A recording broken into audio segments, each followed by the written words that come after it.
Soy Erika Latorre, soy abogada, feminista, defensora de los derechos humanos de las mujeres y soy una luchadora por la igualdad de género. Bienvenida, Erika Latorre. Les platico, ella es abogada, es maestra en Derecho Constitucional, Derechos Humanos y Amparo, ex secretaria de Mujeres Jóvenes del OMPRI en Jalisco. Además, fue asesora de la Comisión de Igualdad Sustantiva de Género del Congreso de Jalisco, cuando la comisión más ha brillado en el Congreso de Jalisco.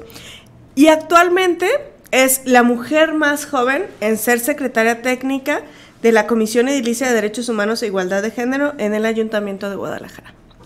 Bienvenida, Erika, esta es tu casa y quiero preguntarte, ¿qué es la violencia contra las mujeres y de qué manera se puede presentar? Muchas gracias, Valeria, por la invitación que me haces aquí al OMPRI. La verdad es que yo estoy encantada de regresar a mi casa, lo que es el Organismo Nacional de Mujeres Priistas. Y bueno, contestando un poco la respuesta que me haces de qué es la violencia contra las mujeres, pues obviamente tenemos que tener en cuenta que la violencia contra las mujeres es aquel daño o menoscabo que se le hace a una mujer, ya sea de manera física, psicológica, sexual o patrimonial, y evidentemente sea por el simple hecho de ser mujer. Y obviamente es algo que nos está aquejando a nosotros como sociedad. ¿Qué es el violentómetro y cómo nos ayuda a generar conciencia? Mira, el violentómetro actualmente lo utilizan mucho para hacer las pruebas de daño. ¿Qué es esto? Se supone que con él medimos la violencia que puede empezar con las mujeres, que puede ser desde mentiras, el engaño, el chantaje, y obviamente conforme va aumentando la violencia, va aumentando el nivel del violentómetro hasta llegar a un feminicidio. ¿Cómo sabes si estás viviendo violencia? Simplemente, para empezar, es identificarlo. Es muy difícil actualmente con las mujeres identificar el tema de la violencia. ¿Por qué? Porque ellas piensan que no lo están viviendo. Entonces, primer paso, identificarlo, para empezar. ¿Cómo es el primer paso? ¿Ya lo identificaste? ¿Qué sigue después de eso? ¿Qué sigue? Pues obviamente alzar la voz. Alzar la voz y buscar redes de apoyo. Es importante tener estas redes de apoyo y este paquete de seguridad, un plan de seguridad de las mujeres para poder acceder a la justicia. Obviamente muchas veces las mujeres no quieren acceder al tema de la justicia porque por un tema de que les hace falta el tema económico, no tienen un empoderamiento, entonces lo que buscan es ¿a dónde voy? ¿Qué hago? ¿No? Entonces creo que el primer paso, ya que lo identificaste, es acudir a las autoridades principalmente, pero el punto es tener obviamente las redes de apoyo con mujeres que lo puedan. Nos hablan sobre los planes de seguridad, es decir, yo ya estoy siendo víctima de violencia. ¿Cómo se hace un plan de seguridad? El plan de seguridad, como te comentaba, es una red de apoyo. ¿Cómo? Primero, obviamente, acudir ante la autoridad competente. Segundo, normalmente buscan que el plan de seguridad tenga un paquete de seguridad, se puede decir.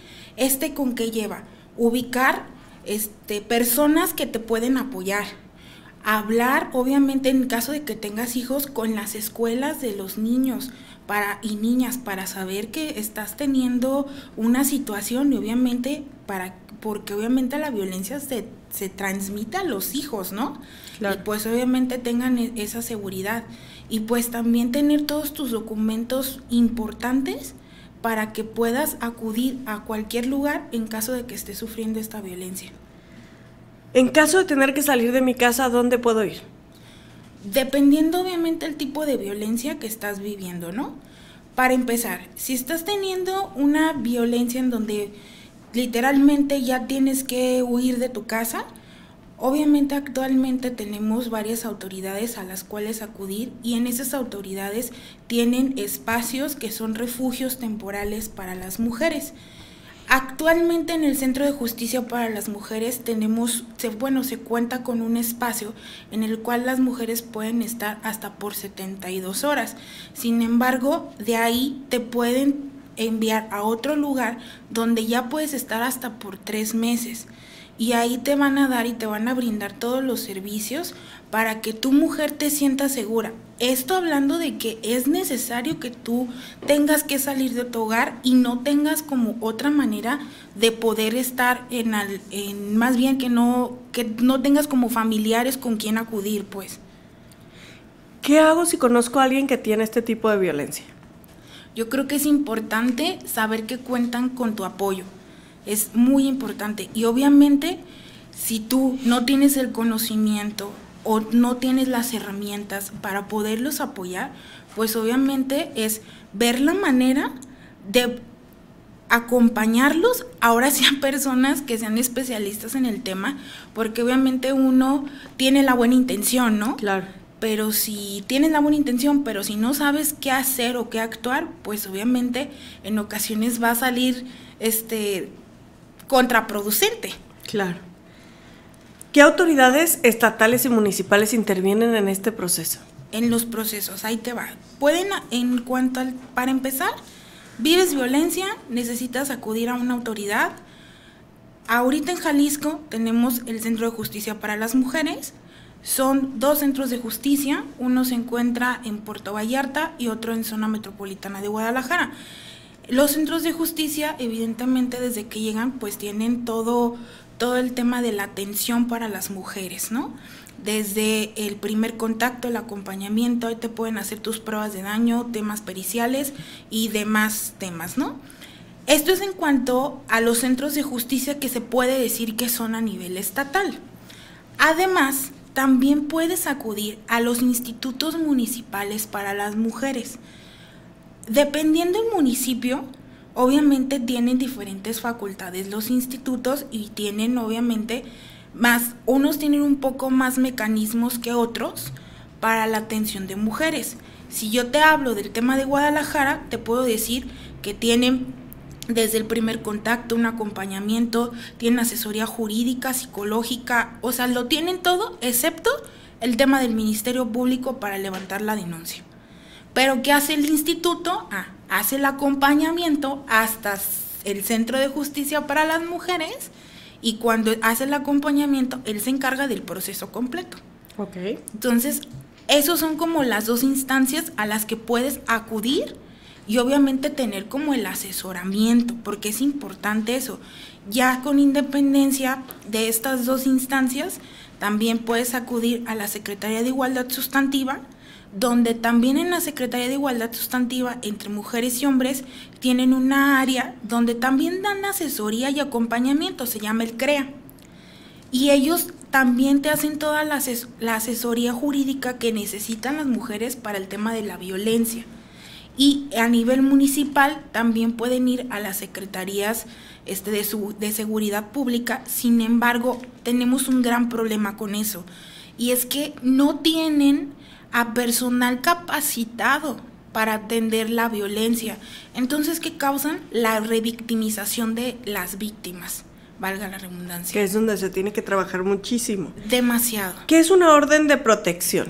Sí, mira, la orden de protección o medidas de protección, estas son aquellas que se utilizan para proteger a la mujer cuando se siente en riesgo su vida. ¿Cómo en qué momento? Un ejemplo, la mujer, el hombre la golpeó, se salió de su casa, pero sabe que dónde vive, y sin embargo el fulano ya no regresa a la casa, pero ella se siente que su vida está en peligro, ¿no? Entonces, ¿qué hacen? Pues bueno, ella va y levanta una orden de protección cuando son de riesgo urgente e inminente, o sea, una orden de protección te dura 72 horas, y cuando dicen, no, ¿sabes qué? Es que mi protección no nada más es ese tiempo, va a ser de mayor tiempo, entonces las levantan las medidas de protección, y estas son de más de 60 días, y en ocasiones pueden ser de manera indeterminada. ¿Dónde obtengo una orden de protección? Las órdenes de protección te las pueden emitir la orden de protección, jueces municipales, síndicas o síndicos y jueces estatales de fuero común, y las medidas de protección te las puede dictar solamente los ministerios públicos, los agentes de ministerios públicos. Ya tengo una orden de protección. Ahora, para empezar, ya cuando tienes esta orden de protección, muchos pensarán que solamente es un papel. Pero cuando ya tienes esta orden de protección o medida de protección, lo primero que tienes que hacer es tener la cercanía con el policía, obviamente como de la zona, porque ellos cuando emiten la orden, automáticamente la autoridad se la manda como al policía o que tenga más cercanía a tu domicilio. Entonces, tienes que tener contacto con él porque él va a estar en comunicación contigo y va a dar rondines determinadas horas del día para ver si te sientes segura. Eso es primero. Segundo, tienes que sacarle copia a esta orden o medida de protección y mandársela a tus familiares, a los maestros o maestras de tus hijas o hijos. Ok, muy importante. Exactamente, y sobre todo con una fotografía del agresor, para que ellos también sepan. A tus vecinos, es importante, tus vecinas, tus vecinos. Que todos sepan lo que está pasando. Que todos sepan, efectivamente, porque muchas veces las mujeres viven violencia y ¿qué es lo que hacen? No pasa nada. Que nadie sepa, qué vergüenza. Exactamente, se esconden. Y es donde dices, a ver, espérate, estás pasando por una etapa difícil. Y obviamente tu red de apoyo es toda tu comunidad también. Entonces que sepan porque también ellos te van a cuidar. Claro.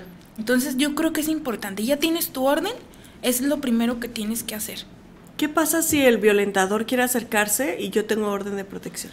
Se supone que si tu violentador se acerca o se pone en contacto contigo, porque también cuenta eso, tú tienes que comunicarle inmediatamente al policía con el que tienes la cercanía. Por eso es que te me comentaba desde el principio, o sea, se tiene que tener la comunicación con ellos, ¿no? Entonces, ya te pones en contacto con el policía, le dices que la persona está en tu domicilio o está cerca o te marcó y te amenazó. Entonces, eso se hace para efectivamente ya después los policías acudan y digan, mira, se acercó, está pasando esto, hay que hacer lo siguiente. Cabe destacar que en este momento existen los sistemas de monitoreo electrónico. ¿Qué los son brazaletes? Estos? Son los brazaletes o los pulsos de vida. Aquí en Jalisco ya están aprobados en la legislación. ¿Qué es lo que pasa en el tema de los brazaletes? Falta que los implementen. Porque el pulso de vida, o sea, se supone que se lo dan a una víctima y ellas en cuanto sienten el peligro, o sea, cuando un agresor está cerca, lo presionan y se supone que por la geolocalización por el C5 mandan inmediatamente a un policía, el más cercano, a donde estás tú. Pero estamos hablando que llegan en, ¿qué te gustan? 5 minutos. Sinceramente nos han demostrado que la muerte de una mujer, el feminicidio de una mujer, lo pueden hacer en cuestión de 8 segundos. Entonces eso es insuficiente. ¿Qué es lo que abogamos? Tener los brazaletes. ¿Por qué la mujer tiene que estar con ese tipo de cosas cuando podemos tener geolocalizado al agresor? Y a lo mejor desde una aplicación móvil decir, mira, se está acercando. Y ella inmediatamente, con el tiempo, decir, viene por mí. Porque a lo mejor te estoy diciendo de un tema de una agresión, o sea, sí, a lo mejor tu brazalete empieza a sonar cuando él se está acercando. Claro, pero tú sabes de antemano que cuando ya llegas a un tema de pulsos de vida, de brazaletes, es porque realmente son agresores que son peligrosos. Son agresores que ya intentaron matar a la víctima.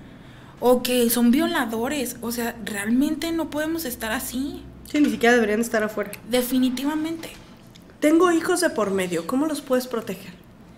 Pues para empezar, se tiene que tener una contención emocional con ellos, porque obviamente los hijos e hijas de mujeres que han vivido violencia o que viven en un núcleo de familia con violencia, pues tienen que tener esta contención emocional, para empezar, para entender. Porque es muy difícil para los niños entender el tema de la violencia. O sea, no es tan fácil decirle, oye, es que tu mamá golpea a tu papá. Y ellos dicen, pero pues es normal, ¿no? No, porque también los niños empiezan a normalizar la violencia. Entonces, claro, tener como la contención emocional con ellos, saber que están viviendo violencia. Y ya después de que saber eso, darles a entender que está mal lo que está pasando y en el caso de las órdenes de protección, que ellos también tengan conocimiento de qué es la orden de protección, porque obviamente esas órdenes de protección también los protegen a ellos y a ellas. ¿Qué es el espiral de violencia? El espiral de la violencia es muy parecido al violentómetro, porque se supone que va avanzando. O sea, en el violentómetro es de esta vertical manera, exactamente. Y en el violentómetro igual empieza desde mentiras, engaños, chantajes y llega hasta el feminicidio. Es igual en el espiral, va avanzando. Nunca se va a detener la violencia. Entonces es importante uno como mujer identificarlo y detener esa espiral de violencia. Porque pues si no, imagínate, o sea, se te va a hacer muy normal tener una relación, tener a tu novio y que de repente te eche una mentira de que anda con los amigos y dices, no pasa nada. Y de repente entre broma y broma te avienta, te empuja, te empieza a golpear o te empieza a chantajear y decir, no, si no tienes relaciones sexuales conmigo es que no me quieres. A ver, eso es violencia y debemos identificarlo, pero lamentablemente esto también empieza desde los hogares, desde la educación. Entonces, el espiral de violencia viene también para hacer un poco más visual cómo avanza la violencia en la sociedad, en las casas. Entonces, creo que es importante esto. ¿Cómo podemos abordar el tema de la violencia para educar a nuestros hijos e hijas?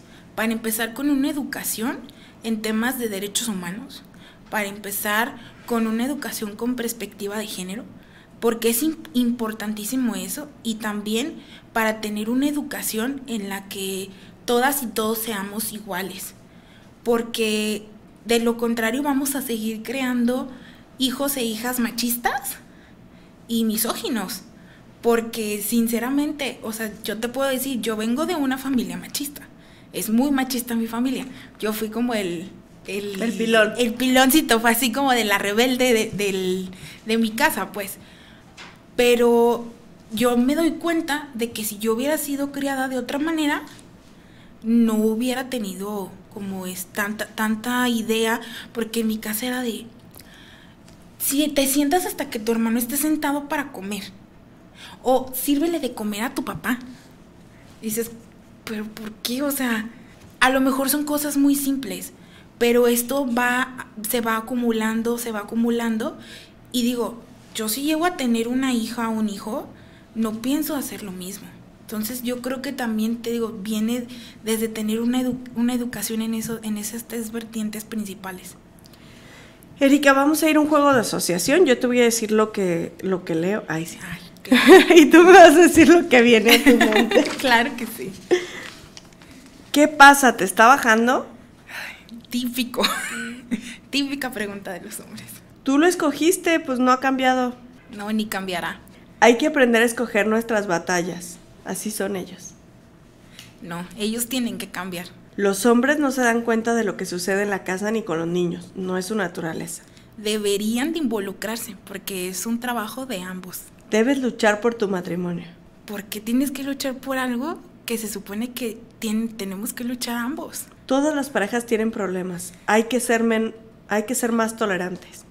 No hay que ser tolerantes a la violencia. Debes romper el patrón familiar y conservar tu matrimonio. ¿Cómo crees? ¿Cómo crees? En este mundo donde los matrimonios son desechables, ustedes deben estar orgullosos de todo lo que han durado. Si no funciona, divórciate.